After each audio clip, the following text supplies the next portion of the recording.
Hi ಎಲ್ರಿಗೂ ನಮಸ್ಕಾರ. ನಾನು ನಿಮ್ಮ ನೀನಾಸಂ ಸತೀಶ್. ನಿನ್ನೆ ನಡೆದಂಥ ಅಯೋಗ್ಯ ಟು ಪ್ರೆಸ್ ಮೀಟಲ್ಲಿ ನಾನು ಕೆಲವೊಂದು ಮಾತುಗಳನ್ನಾಡಿದೆ. ಅದರಿಂದ ತುಂಬ ಜನ ನಿರ್ಮಾಪಕರುಗಳಿಗೆ ಕೆಲವರಿಗೆ ನೋವಾಗಿದೆ ಅಂತ ಗೊತ್ತಾಯಿತು. ನಾನು ಬಳಸಿದ ಪದಗಳು ಬಳಸಿದ್ದೇನೆಂದರೆ ಎಜುಕೇಷನ್ ಅಂತ ಬಳಸಿದೆ. ಎಜುಕೇಷನ್ ಅಂದರೆ ನಾನು ಹೇಳಿದ್ದು ನಾವು ಸ್ಕೂಲ್ಗೆ ಹೋಗಿ ಓದಿದ್ದಲ್ಲ. ನಾನು ಹೇಳಿದ್ದೇನೆಂದರೆ ಎಜುಕೇಷನ್ ಸಿನಿಮಾ ಮೇಲೆ ನಮಗೆಲ್ಲ ಎಜುಕೇಷನ್ ಇರಲಿ ಅಂತ. ಯಾಕೆಂದ್ರೆ ನಾನು ನಿರ್ಮಾಪಕ ಆಗಿ ಸೋತಾಗ ಅದನ್ನು ಕಲ್ತ್ಕೊಳ್ಳೋಕ್ಕೆ ನಾನೇ ತುಂಬ ಟೈಮ್ ತೊಗೊಂಡೆ. ಹೊಸದಾಗಿ ಬರೋರಿಗೆ ಏನಾಗುತ್ತೆ, ಯಾವ ಡಿಪಾರ್ಟ್ಮೆಂಟ್ ಏನು ರೇಟು, ಯಾವ ಡಿಪಾರ್ಟ್ಮೆಂಟಲ್ಲಿ ಎಷ್ಟು ದುಡ್ಡು ಹೋಗ್ತಾ ಇದೆ, ಅಥವಾ ಯಾವ ಡಿಪಾರ್ಟ್ಮೆಂಟಲ್ಲಿ ಇನ್ವಾಲ್ವ್ ಆಗಬೇಕು. ನಾವು ಎಲ್ಲ ಡಿಪಾರ್ಟ್ಮೆಂಟಲ್ಲೂ ಇನ್ವಾಲ್ವ್ ಆಗಿದ್ದಾಗ ಪ್ರತಿಯೊಂದು ಅವರಿಗೆ ಗೊತ್ತಾಗುತ್ತೆ ಅನ್ನೋ ದೃಷ್ಟಿಯಿಂದ, ಅದಿದ್ದರೆ ಒಳ್ಳೆಯದು ಅನ್ನೋ ದೃಷ್ಟಿಯಿಂದ ನಾನು ಆ ಎಜುಕೇಷನ್ ಅನ್ನೋ ಪದನ ಬಳಸಿದೆ. ಅದು ಬಿಟ್ಟು ನಾನು ಎಜುಕೇಷನ್ ಅಂದರೆ ಆ ಥರ ಅರ್ಥದಲ್ಲಿ ಬಳಸಿಲ್ಲ. ಹಾಗೆ ಯಾರ್ಯಾರಿಗೆ ನನ್ನಿಂದ ನೋವಾಗಿದೆಯೋ ಕ್ಷಮೆ ಕೇಳ್ತೀನಿ. ಯಾಕೆಂದರೆ ಯಾರಿಗೂ ನೋಯಿಸಿ ಖುಷಿ ಪಡುವಂಥ ವ್ಯಕ್ತಿತ್ವ ನಂದಲ್ಲ, ಆ್ಯಂಡ್ ಅಷ್ಟು ದೊಡ್ಡವನು ನಾನಲ್ಲ. ಇನ್ನು ನಮ್ಮದು ಸಾಕಷ್ಟು ಸಿನಿಮಾಗಳನ್ನ ಮಾಡಬೇಕು, ಸಾಕಷ್ಟು ಕಲಿಬೇಕು. ನಾನು ಕಲಿಕೆನಲ್ಲೇ ಇದ್ದೀನಿ. ಅಥವಾ ನಾನು ಮಾಡಿದ್ದೆಲ್ಲ ಗ್ರೇಟು, ಅಥವಾ ನಾನು ಸಿನಿಮಾ ಮಾಡಿ ಸೋತಿದ್ದೀನಿ, ಗೆದ್ದಿದ್ದೀನಿ, ಎರಡೂ ಆಗಿದೆ. ಹಾಗಾಗಿ ಯಾರಿಗೂ ನೋಯಿಸೋ ಉದ್ದೇಶ ನನಗಿಲ್ಲ. ಲಕ್ಷಾಂತರ ಜನರ ಬದುಕಿದೆ ಇಂಡಸ್ಟ್ರಿಯಿಂದ. ಹಾಗಾಗಿ ನಾನು ಇಂಡಸ್ಟ್ರಿ ಉಳಿಬೇಕು, ಬೆಳಿಬೇಕು ಅನ್ನೋ ದೃಷ್ಟಿಯಿಂದ ಆ ಮಾತುಗಳನ್ನೆಲ್ಲ ಆಡಿದೆ. ಅದು ನಿಮ್ಮನ್ನ ಇದು ಮಾಡಿ ಮಾತಾಡಿದ್ದಲ್ಲ. ಆ್ಯಂಡ್ ಸುಪ್ರೀತ್ ಅವ್ರ ಬಗ್ಗೆ ಮಾತಾಡಿದ್ದು ನಾನು, ಅವ್ರ ಡಿಸ್ಟ್ರಿಬ್ಯೂಷನ್ ಬಗ್ಗೆ ಮಾತಾಡಿದ್ದು ನಾನು.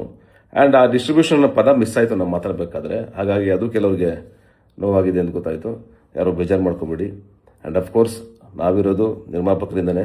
ನಿರ್ಮಾಪಕರು ಇದ್ರೇ ಇಂಡಸ್ಟ್ರಿ ಕಟ್ಟಬೇಕಾದ್ರೆ ಭಾಳ ದೊಡ್ಡ ಕೊಡುಗೆ ನಮ್ಮೆಲ್ಲ ನಿರ್ಮಾಪಕರದ್ದಿದೆ. ಹಾಗಾಗಿ ಇದನ್ನು ಬೆಳೆಸೋದು ಬೇಡ. ನಾವೀಗ ಅಯೋಗ್ಯ ಟು ರಿಲೀಸ್ಗೆ ಬರ್ತಾ ಇದ್ದೀವಿ. ನಿಮ್ಮೆಲ್ಲರ ಸಪೋರ್ಟು ಬೇಕು, ನೀವೆಲ್ಲರೂ ನಮ್ಮ ಜೊತೆ ನಿಲ್ಲಬೇಕು. ಒಂದು ಸಿನಿಮಾ ಗೆದ್ದಾಗ ಎಷ್ಟೋ ಜನರ ಬದುಕು ಚೇಂಜ್ ಆಗುತ್ತೆ. ಹಾಗೆ ನಾನು ಸೋಷಿಯಲ್ ಮೀಡಿಯಾದಲ್ಲಿ ಮಾತಾಡಿದ್ರ ಬಗ್ಗೆ, ಸೋಷಿಯಲ್ ಮೀಡಿಯಾದಲ್ಲಿ ಬಂದು ಕೂತ್ಕೊಂಡು ಕೆಲವರು ಮಾತಾಡ್ತಾ ಇದ್ದಾರೆ ಅನ್ನೋದ್ರ ಬಗ್ಗೆ ನಾನು ಹೇಳಿದೆ. ಅದು ಹೇಳಿದ್ರಿಂದ ಏನಕ್ಕೆ ಉದ್ದೇಶ ಅಂದರೆ, ಎಷ್ಟೋ ಜನರ ಕೆಲಸ ಇರುತ್ತಲ್ಲ ಇದರಲ್ಲಿ, ಎಷ್ಟೋ ಜನ ನಿರ್ಮಾಪಕರು ಸಿನಿಮಾ ಮಾಡ್ತಾ ಇರ್ತಾರಲ್ಲ, ಅವ್ರಿಗೆಲ್ಲ ಒಂದು ಕಡೆ ಡಿಮೋಟಿವೇಟ್ ಆಗ್ಬಿಡುತ್ತೆ ಅನ್ನೋ ದೃಷ್ಟಿಯಿಂದ ನಾನು ಅದನ್ನು ಹೇಳದೆ ಬಿಟ್ಟರೆ ಬೇರೆ ಯಾವುದೇ ಉದ್ದೇಶ ಇಲ್ಲ.